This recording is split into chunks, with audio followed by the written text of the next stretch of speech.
I love my HBCU. And boy, I love it, love it. I love it, love it. I love my HBCU. And man, I hope my team they won one. Yeah. I hope my team they won one. Yeah. Man, I hope my team they won one. I hope my team they won one. Yeah. I tune into the HBCU Sports Lab to see if my team won or lost. If they lost, I'm quiet as a mouse. But if they won, keep tab. I'ma do the dab, yeah. Dr. Cavil, he know what he be talking about. Mike and Charles, they know what they be talking about. They compress the analytic data with the hip hop. If you know them like I know them, they gon' tell you if your team, if they won or lost, and who the ball. So listen to Professor, yes sir, and pay attention, cause he gon' teach a lesson. This is Dr. Cavil's Inside the HBCU Sports Lab, episode 725. This is the Indy Report, and I have my man Tariq Wilson. Tariq, how you doing, sir? I'm doing well, I think. How are you? You think? You should be doing awesome. Y'all didn't play this week, did you? We did. Who'd y'all play? See, it was unmemorable. We played Campbell. Oh, I did play this week. Oh yeah, you at G-Host, so yeah, transparency. Transparency for everybody that's watching today.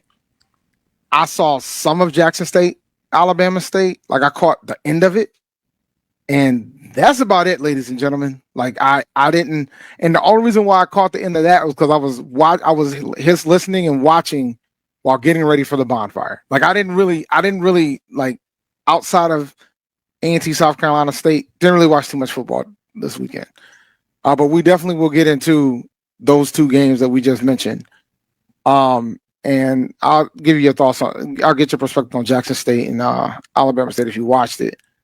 But let me go ahead and run through the intro. I think it's just going to be us, man. Mr. King might make an appearance, but we shall see. Yep. Welcome to episode 725 of Inside the HBCU Sports Lab radio show and podcast, the show that's covering the HBCU sporting diaspora, all things HBCU sports for institutions large and small. From the NAIA to the NCAA, we share insights and information on the HBCU sports culture and the HBCU athletic aesthetics to facilitate the story of HBCU athletic programs and the business of HBCU sports. I'm your host, David L. Rhodes, with my partner in crime, Tariq Wilson.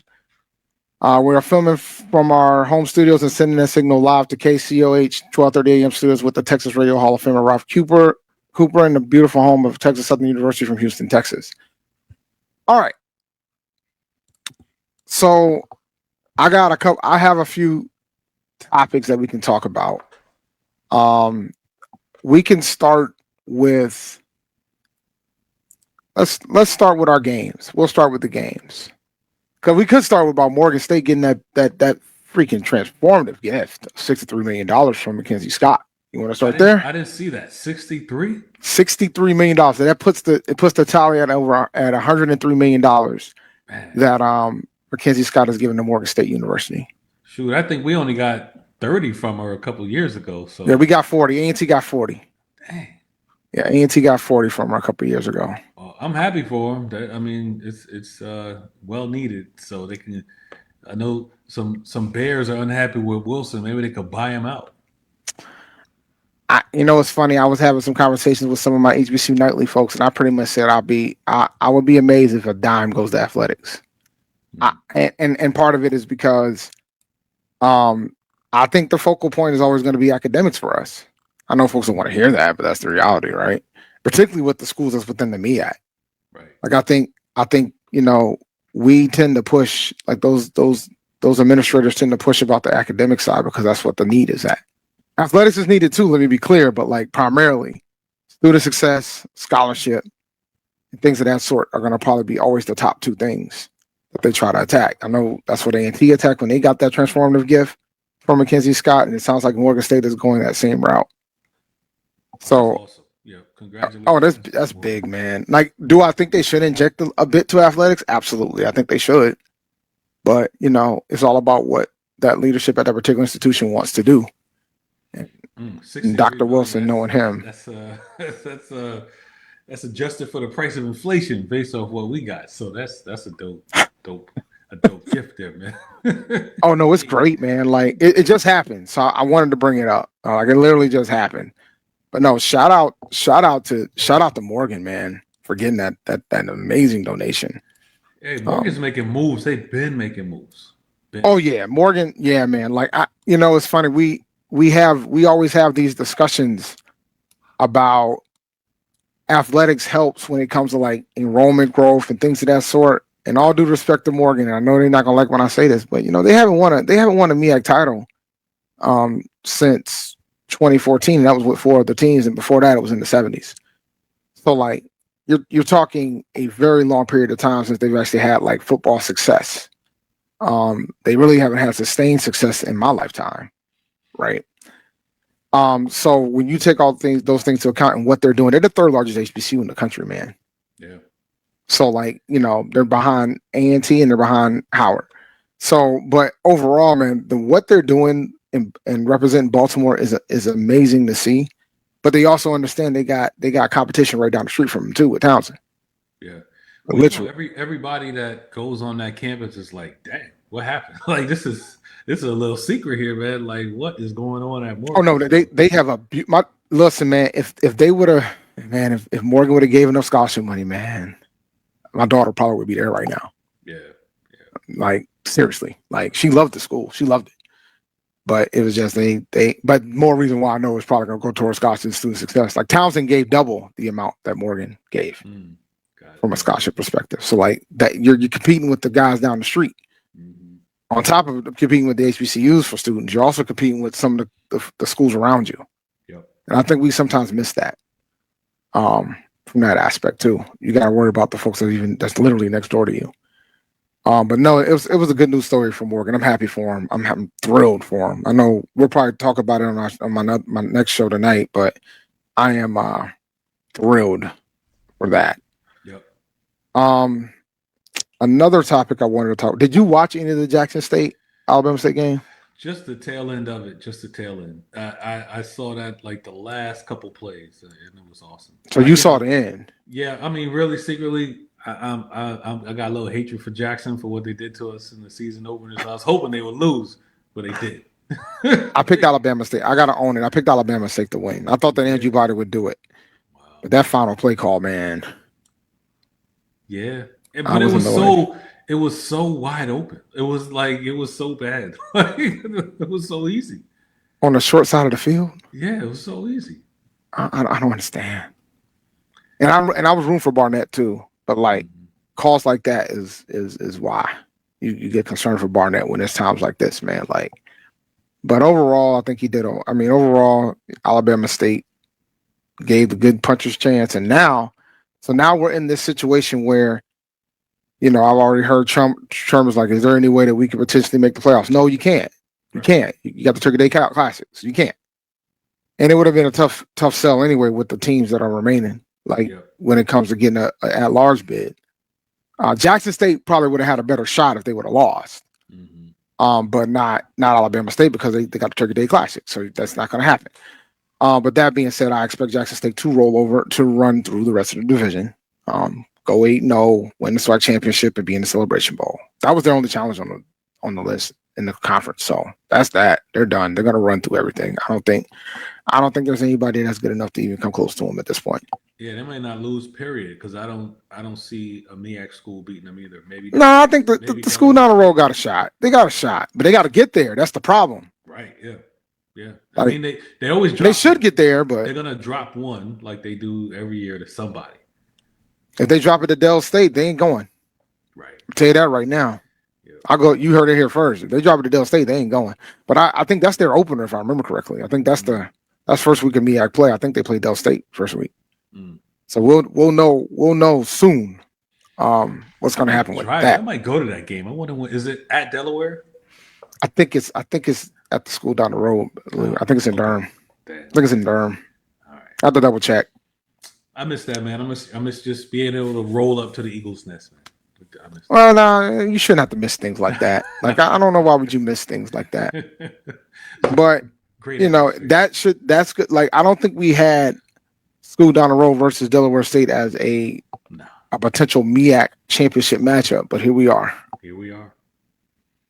Because Morgan State out here, Don't know what I was high on Morgan going into the season. Not so high now. I'm not all sure right. if this is on the schedule, but do you have a section about Cozy at FAMU? Oh, we can talk about FAMU. We can do that right now. 45-7. Was it at their homecoming? No, their homecoming's this week. All right, yeah. But at home, it looked festive. It looked like so many people were there. Yeah, they were very disappointed when they left too. But I knew that was going to happen, man. Folks were asking me what do you guys think the score is going to be? I was like, it's going to be a lot to a little bit, at least about 3 or 4 touchdowns. Well, I don't think it was going to be close. They almost lost as bad as we did. Yeah, it was bad. What are they going to do with that, man? That's FAMU. I know what they should do with them, but that's their call. They should move on. But I don't know. We'll see. This is year 2, right? Yep. Wow. Yep. I think they should move on. I mean, I wasn't the biggest fan of the hire when it happened. So, but one thing is clear: it doesn't take long to mess up a program. I saw it at A&T. FAMU seeing it now. Like, it doesn't take long, guys. Like, they'll probably beat Alcorn this weekend. I think they play Alcorn for their homecoming, if I recall correctly. So they'll beat them. But Alcorn's worse than them. Alcorn, they won 42-0. I don't know who they. I mean, I know it was a Division II school or something on that level, but winning by 42. I mean, that's something. No. They lost to a team that they didn't win a game in almost 2 years, I think. Lost to Northwestern State this year. Yeah. They're not that good. I mean, it's tough. Like, there's 5 teams in the SWAC that doesn't have a conference win.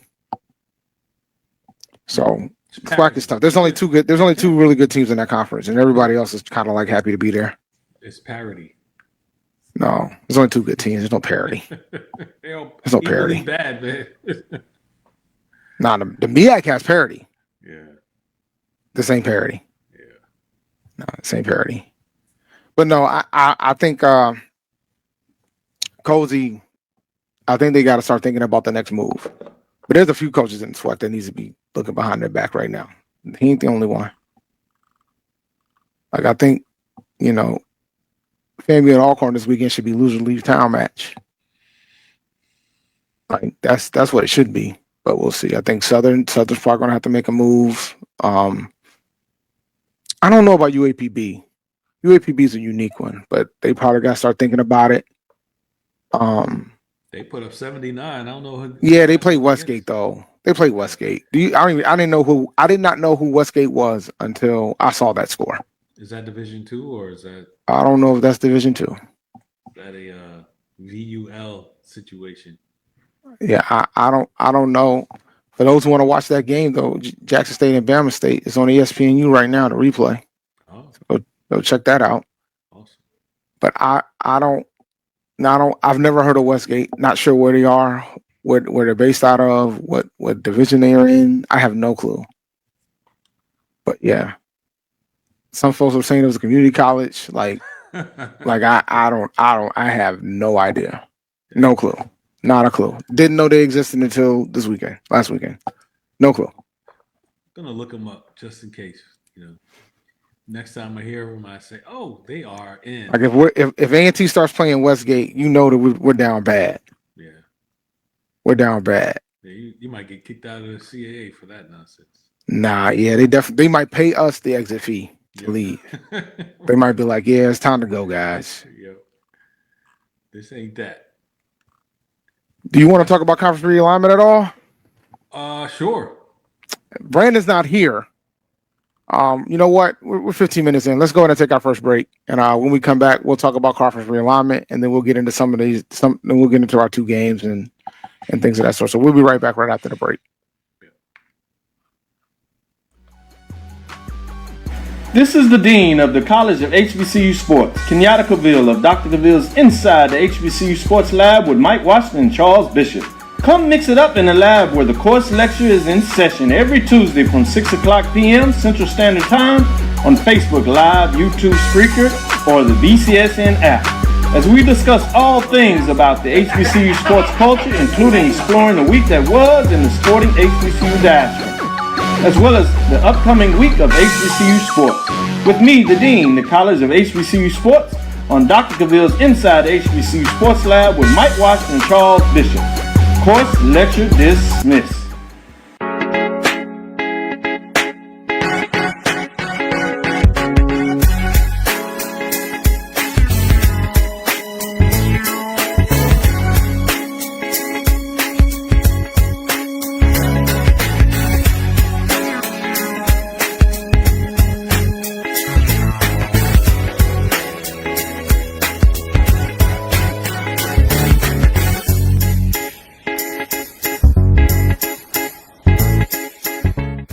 It's never too early to plant the seed, to share the tradition, and instill a sense of pride in your HBCU with your little ones.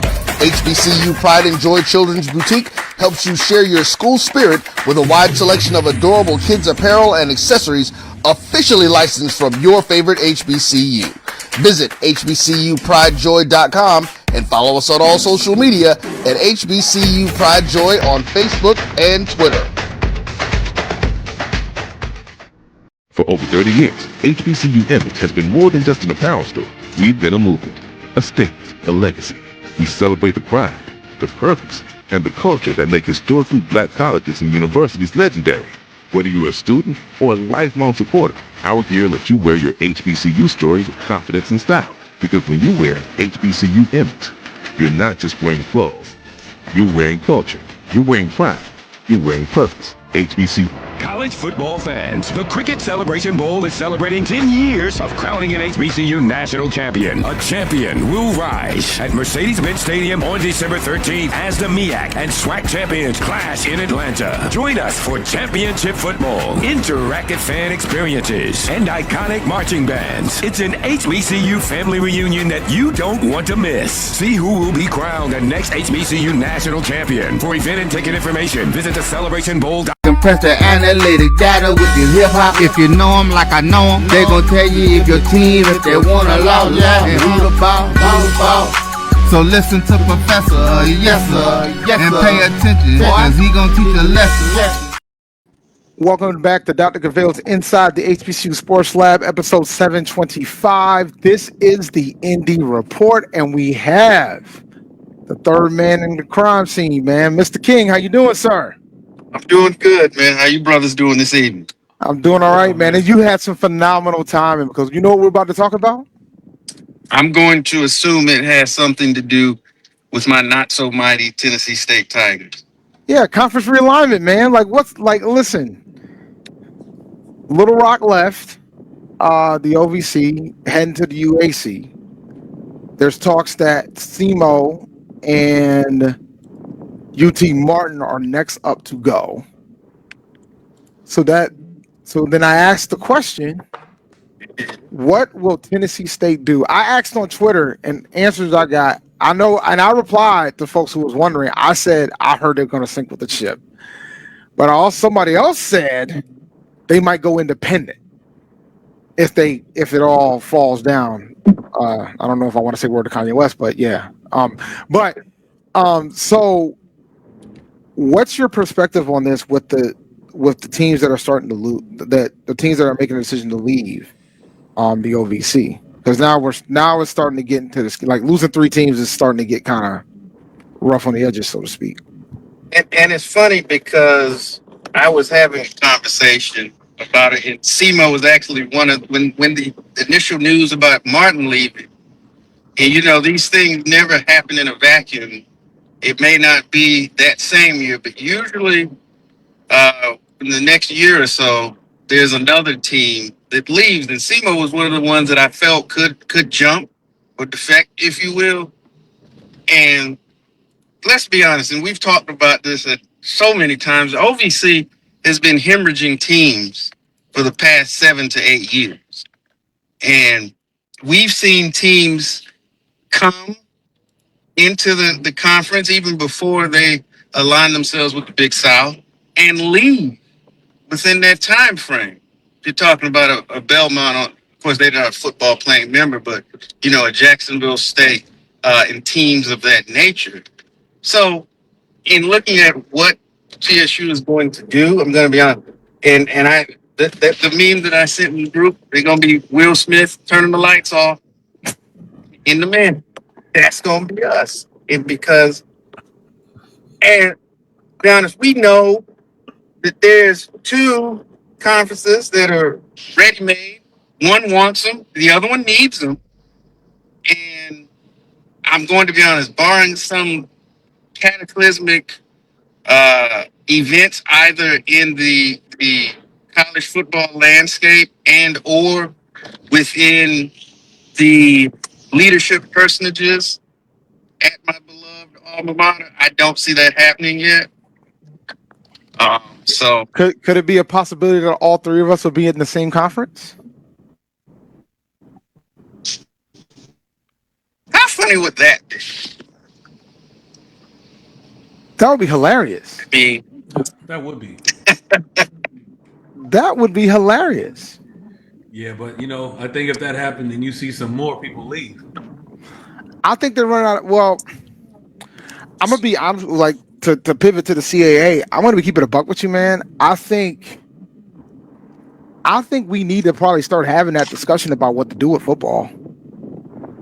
And the only reason why I say that is because of the landscape of where football is right now from a geographical standpoint. Like when A&T made the decision to go, part of the selling point was they were going to have divisions. And as you know, Reek, as a former MEAC member, we've been hearing that word divisions for a very long time.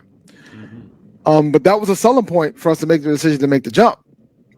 And so if you're going to have almost over like 8 of your teams being in the Northeast, and you got 3 teams in North Carolina, 1 team in Virginia, and 1 team in Maryland, that's a scary proposition from a travel standpoint. Like, because at that point now it's going to be 2 plane rides versus 1 that we've been normally doing. So I think then you got to be worried about somebody like A Townsend making a decision to deflect to move their football somewhere, or maybe even Elon making a decision to move their football somewhere, or maybe the whole team. You never know. I mean, Elon just merged with Queen's University, so you don't know what they want to do long term. So when you take all those things into account, it's going to be fascinating to see how the landscape is going to be. But I am a little bit concerned on the football end about the number of teams in the Northeast. There's 8 of them. There's a lot of them because Sacred Heart is joining next year. Which, if Sacred Heart was in the MEAC right now, they would be on track for the Celebration Bowl. They're 3-0 against the MEAC. That's crazy. They're number 1 in the MEAC right now. They're number 1 in the MEAC right now. Oh man. Yeah, I mean, they beat Delaware State. They beat Howard. I forgot who was the other team they beat. They beat Norfolk. Yeah, 3-0 in the MEAC. For Tennessee State though, it's not a good time to be independent.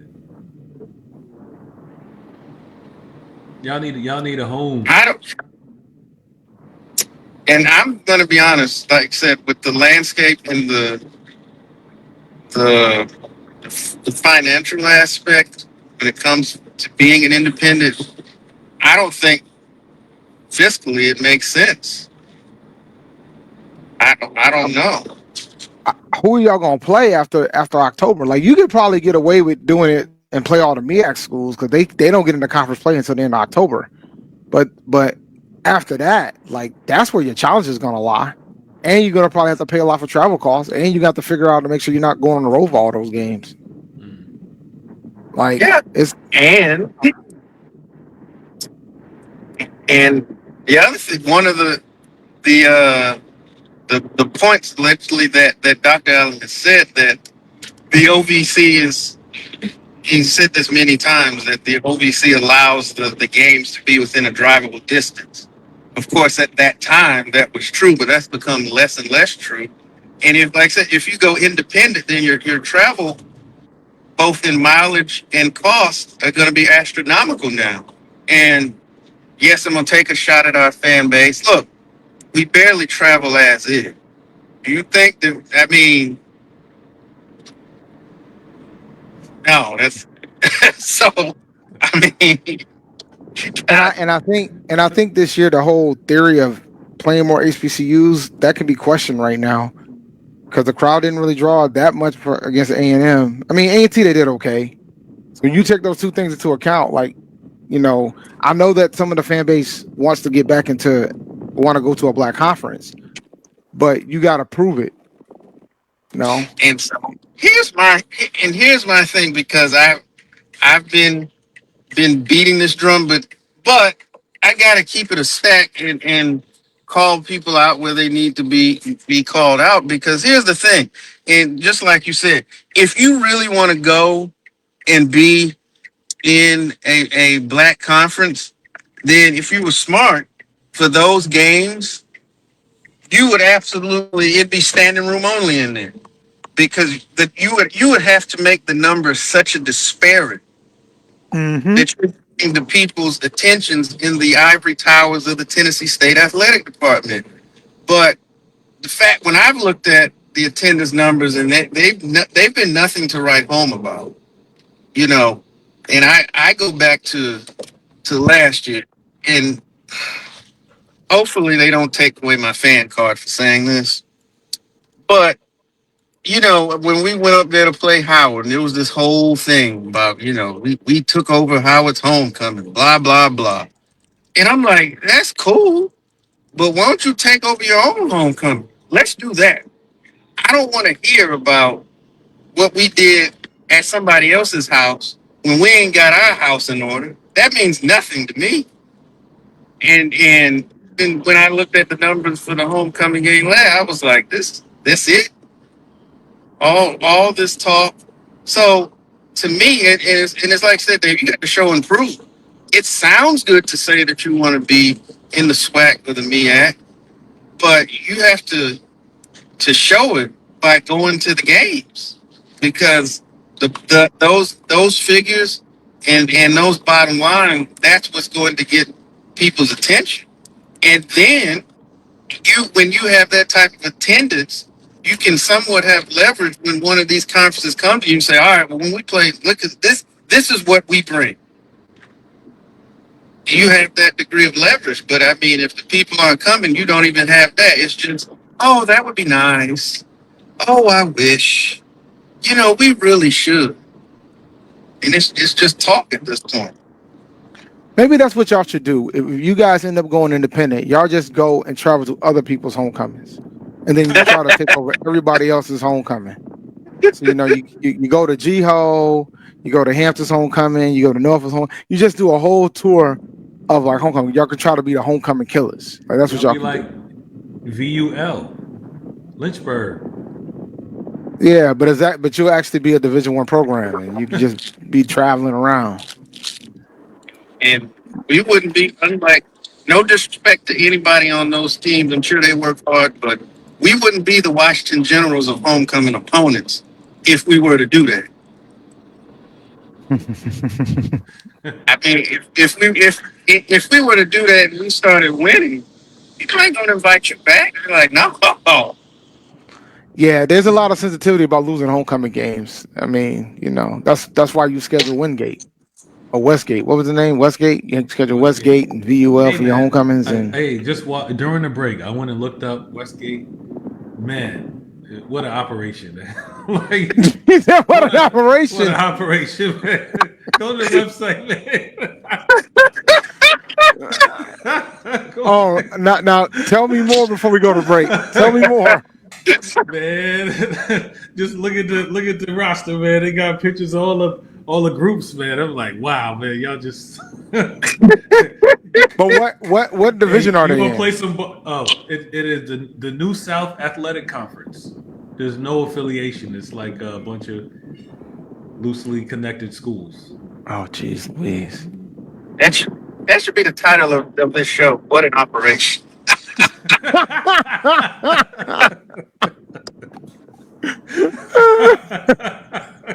What an operation. Oh, all right. When we come back, oh my goodness gracious. When we come back after our next break, we'll talk about the games this week and what happened last week. And then we'll close out talking band of the year. Because the rankings came out today. And there's a new number one. So we'll talk about that. And then I'm going to show it to you because I want you to see the whole top. So because it's interesting how they did the graphic for this one. So we'll be right back after this break. You're looking for the latest information on Southern University sports, the Southwestern Athletic Conference, and HBCU athletics. There's only one place to go. Tune in to the Carlos Brown Show, exclusively on the Black College Sports Network. Planning an event? From weddings to corporate functions, CMJ Events LLC brings over 15 years of experience to make your vision a reality. Based in Metro Atlanta and serving statewide, even internationally, we provide versatile event planning and authentic catering cuisines tailored to your needs. Whether it's pre-game meals for student athletes, fundraisers, weddings, corporate functions, CMJ Events LLC is your one-stop solution for exceptional service and unforgettable food. Our diverse culinary heritage means we cater to all cultural taste, dietary needs, and food restrictions, making every meal uniquely yours. Let's make your next event unforgettable. Visit us on all social media at CMJ Events LLC or email us at cmjeventsllc@gmail.com. Also give us a call at 404-664-3882 so that we can start planning now. College football fans, a champion will rise in Atlanta on December 13th. MEAC champion, SWAC champion, the 10th Cricket Celebration Bowl, crowning an HBCU national champion. For event and ticket information, visit thecelebrationbowl.com. Since 2002, Empowerment Resources, Inc., a nonprofit organization, has empowered more than 1,500 youth and adults in Duval and surrounding counties. Through its programs, Journey into Womanhood, Girls Mentoring, Life Skills for Teens, and Parenting Education Coaching. To get involved with programs, volunteer, or donate, visit www.empowermentresourcesinc.org. Follow us on social media, facebook.com/empowerment.resources and instagram.com/empowermentJAX.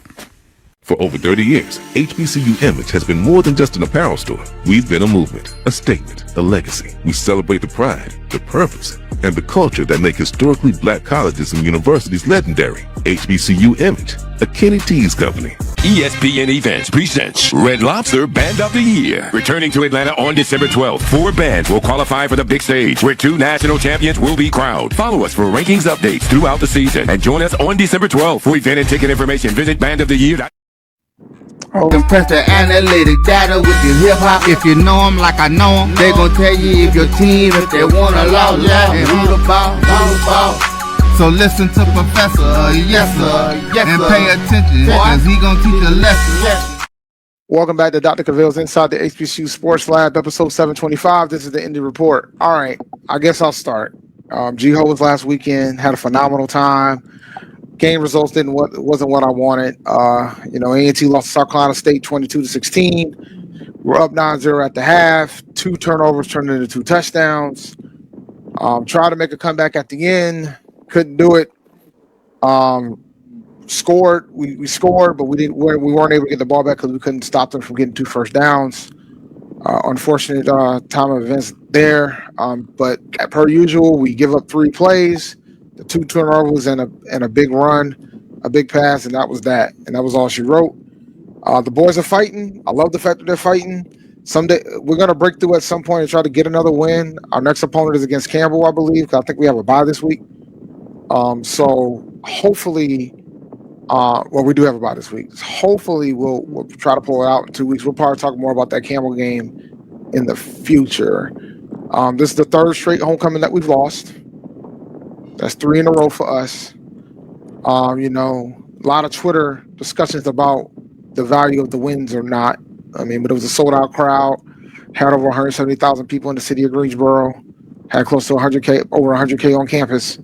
So I think it was a pretty good weekend, to say the least, with no incidents to boot. So it was a good event, to say the least. I was down there for a couple of days.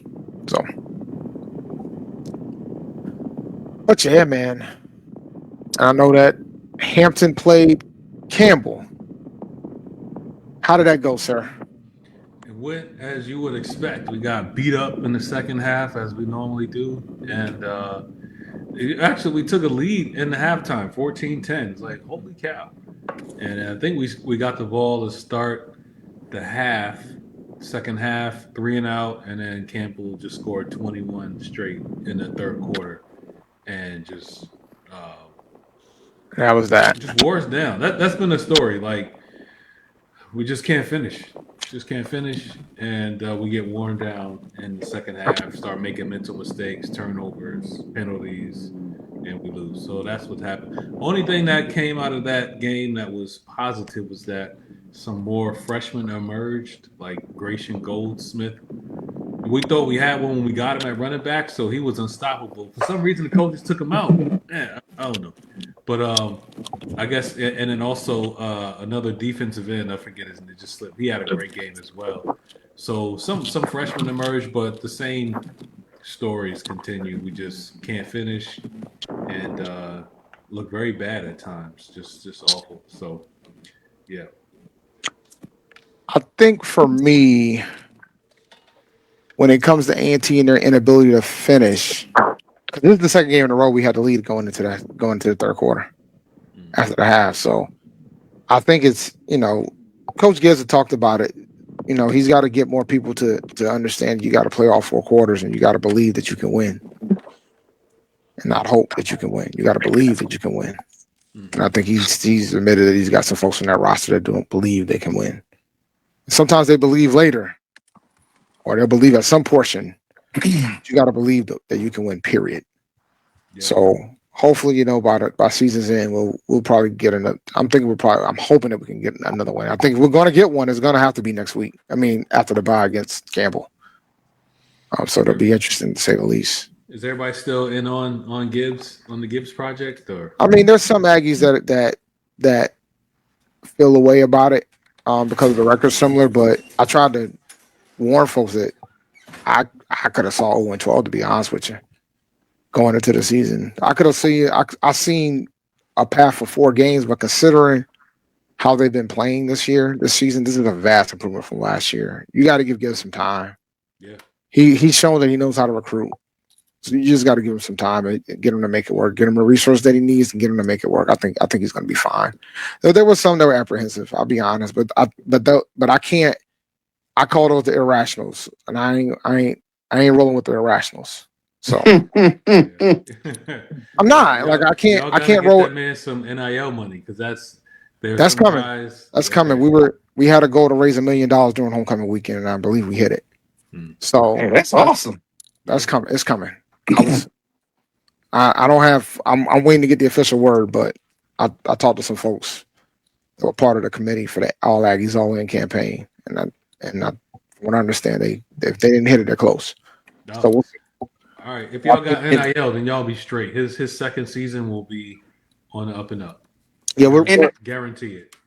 And I'll say this: having seen y'all up close, or not up close, but seen y'all play, even early on, I can tell a difference in between that your ball club this year as opposed to last year. I can tell they're improved. I know the record is not showing it, but we should be 4-2 right now, bro.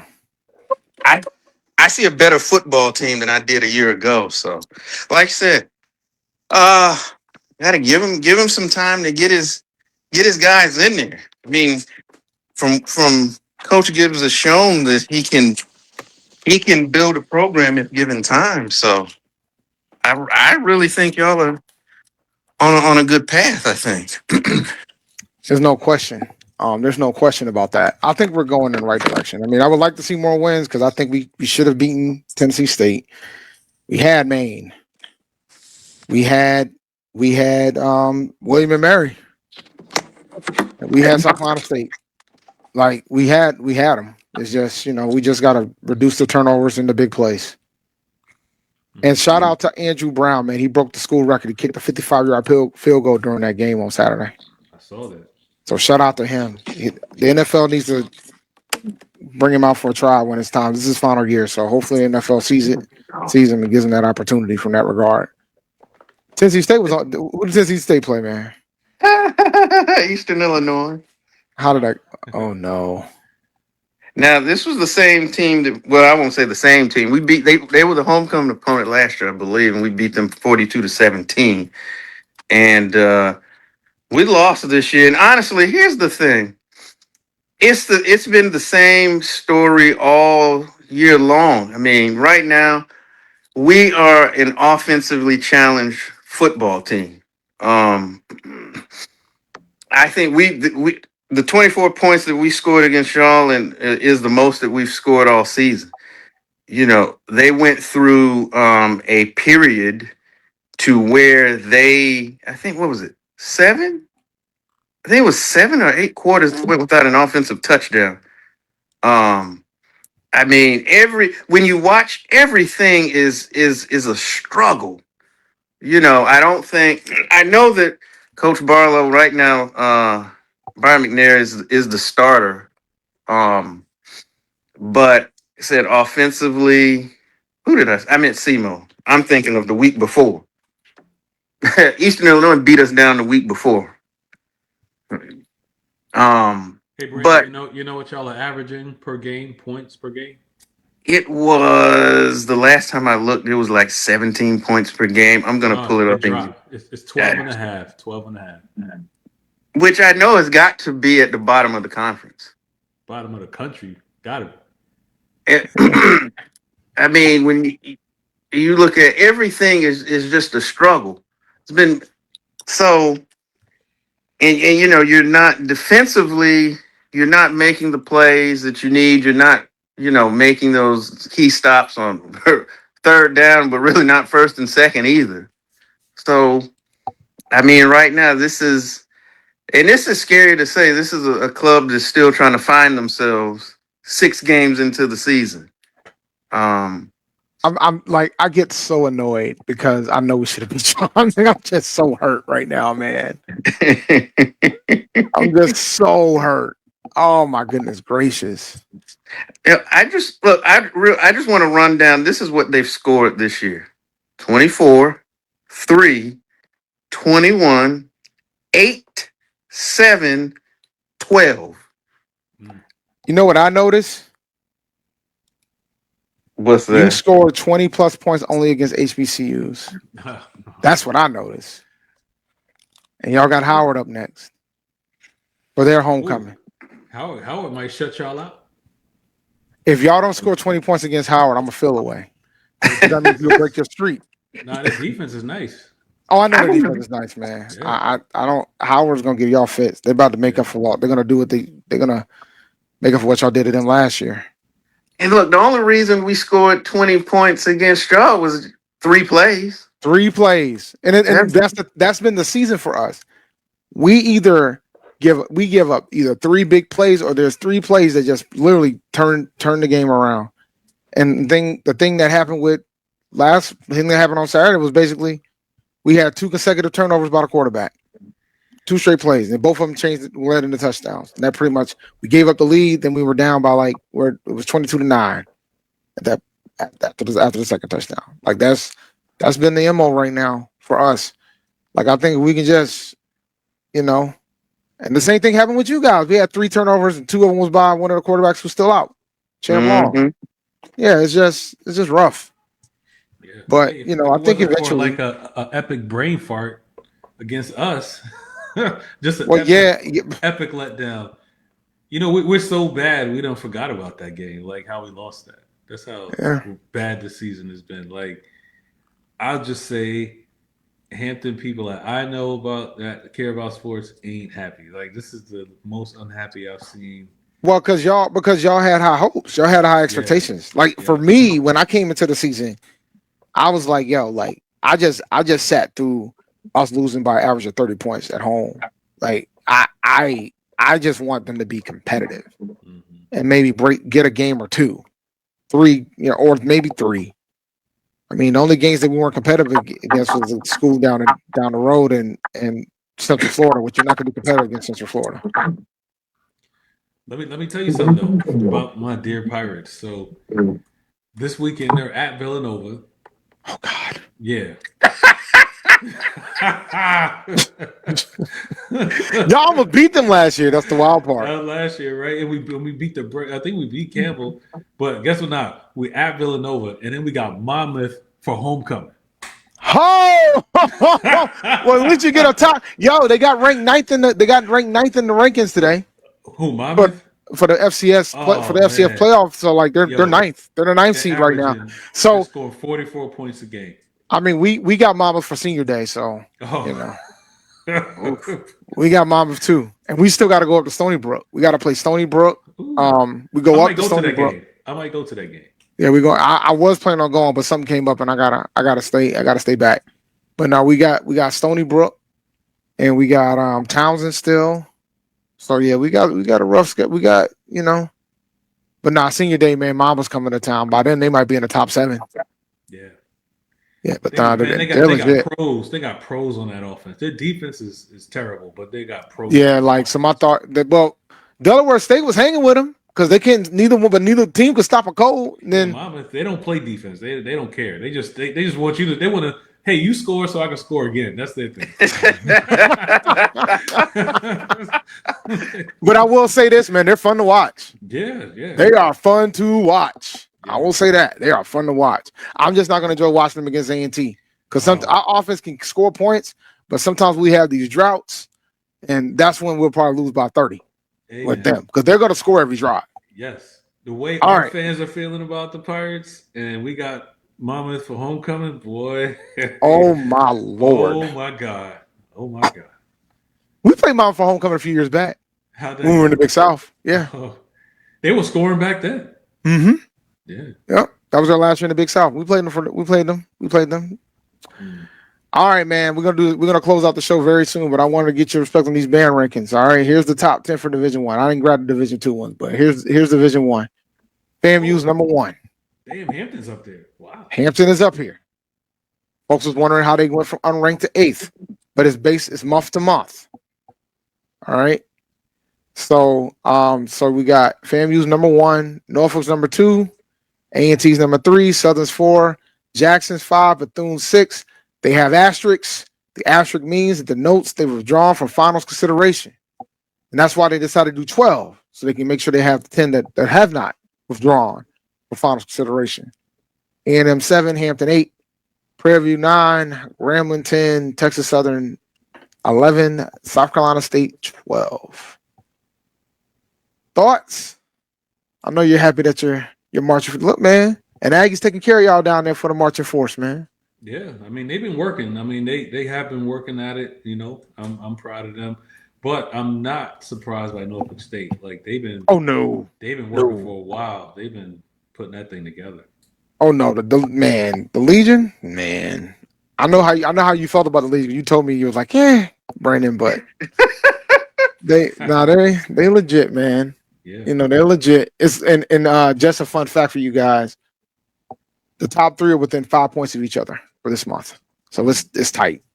It's very tight. From that regard. Look, I'll pull up some. I guess it wouldn't be highlights, but I'll pull up some of the Legion and see if they can change my mind. They left me sorely disappointed. Like, I was like, this is what the hype is about. It was like watching a basketball player and you see his highlights. You like, man, this dude is a killer. And then you see him in real life and you like, man, this dude is like a 12 points per game guy. Not horrible, but I was expecting more. I was just expecting more. Shout out to Brian. I know Brian's out here hype. You know what I'm saying? They jumped from 4 to 1. They need something to be happy about. They need something.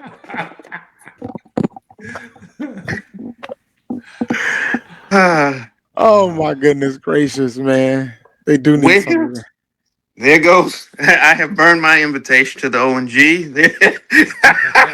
Look, man, Brian, speaking of that, Brian's getting ready for the O&G, so and the title is fitting. I think it's homecoming. Is it a homecoming or a homegoing? And I say this to the people of FAMU. Relax, guys. It happens. It's ebbs and flows. There's nobody that understands how fast a program can go down than me. We went from being 1 game from winning the Big South to winning one Division I game in 2 years. Nobody understands pain more than me. It can turn quick. It doesn't take long. You hire the wrong It can guy. turn in a hurry. You hire the wrong But, guy. I mean, look, it's funny, and it coincides the fact that they stink. They don't have a quarterback. They don't have an announcer either. They don't have an announcer either. Okay, so okay, I want to talk about this. So when I got home from work and I kept hearing like what happened at the fan, I'm like, what's going on? So I said, I'm looking, I'm like, there's no way that he said what they said he said. Then I went and watched the performance, and he said exactly what they said that he said. Oh, he said it. There's no question about that. He said it with his whole chest too. Yeah, he said it. Yep. But here's the thing. Like, this is what he does this he does this. He's been doing this since they were in the MEAC. This is what he does. Like, I just think, I think the intention is the reason why the penalty happened the way that it did, right? Like, I think if there was like minimal attention, it didn't make international news, this would be a moot point. They would have moved on. That would have been that. I mean, but weight jokes are tough, especially with women. That's a tough line to hit, man. Especially if you're not Dave Chappelle or somebody like that. You can't hit those lines. You gotta be like Bill Burr or something like that. You can't hit those lines, guys. So that's a tough one to hit. You especially can't call black women fat. You can't do that. No. You can't even actually weight, let alone call them fat. You can't do that. That's more than a social faux pas. That can be a third rail. You cannot do that. But yeah, man. So these are the rankings. I'm fascinated to see how it's going to go in November. For folks who don't realize, it's cumulative. So it's going to be based on all 3 months, and then they're going to come with a final ranking. But I just thought it was hilarious that they still kept Jackson and Bethune in here and put the asterisk next to it. I just thought it was hilarious. But I mean, that's the right thing to do, right? Because if you don't put that's one way to handle it. The other way to handle it is to take them out and say that these two schools are not being ranked. And put that at the bottom in small font. For Hampton, I want to know what we did to get up there. That's what I want to know. Y'all probably got a good field show. I mean, like I told you, man, you got Aggie, man. You got Aggie running your show right now. They're known for the field show. Dr. Jones had to just get his people in. And I'll say this. I said last year or so, I stumbled down the HBCU band YouTube rabbit hole and ended up watching some of the Force. And hey, I like what you got cooking up there. And when it comes to band stuff, I'm a complete layman. I'm not they lines are off and they knees ain't up high enough. I don't know about none of that. So as a complete layman, I know, all right, I enjoyed this. This sucked. And y'all didn't suck. So I watched multiple videos of y'all. So, I mean, I thought y'all were an enjoyable group. Look, well, let me tick off another group since I'm talking about it. Number 10. I've never seen it with Grambling. I never have. I know that's like sacrilege to say that. They haven't been good in a long time either. To be frank, they haven't been good in a long time. I don't see it. I mean, world famous, blah blah. Okay, I mean that's fine. If you need to go to sleep, I'm sure that they make excellent sleep. I just don't see it. I never saw what the hype was about. So South Carolina State did bring the March of 101 to Jiho. I saw that. And they did not, and they ran from the fifth quarter. Oh, luckily that doesn't count. That doesn't count towards the Band of the Year rankings. It's only about the field show. And the field show was alright. I wasn't too impressed with the field show, to be honest with you. Oh, you can't run from the fifth quarter smoke. I'm just saying, man. Oh, somebody caught on video too of them running. That's why I like when BG Blue Girl Marketing Machine put their stuff out. They didn't have they didn't have their songs. They didn't have South Carolina State in it because they left. They still did their thing. So, but yeah, man. No. Okay. I guess maybe because we haven't performed in. I lost Brandon. He said maybe because they haven't performed. Hopefully he comes back in time before I do the outro because I gotta do the outro soon because ONG Strike Zone is coming up next.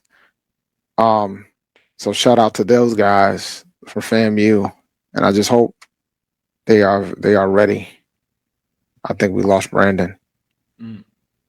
All right, let me go ahead and close out because it's time to go, and I want to make sure Mr. Fulford has his time.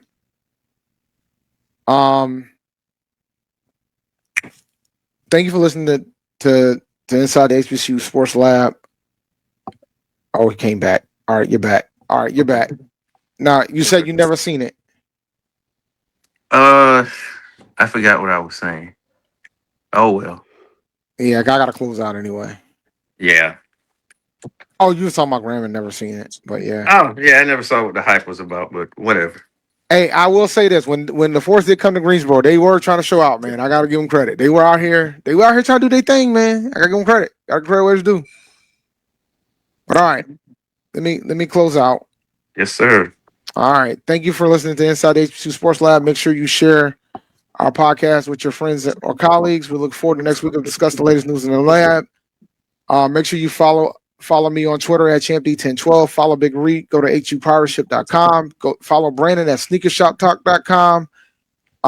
Follow Dr. Kiana Cavil on Twitter, Facebook, and Instagram. Make sure you follow Inside the HBCU Sports Lab 1 on Facebook or Inside the HBCU Sports Lab on YouTube. Dream big and continue to move forward. We'll talk to you soon. Reek. Of course. Brandon. Lecture. Dismissed. You guys have a good one. Yep. Have a good night.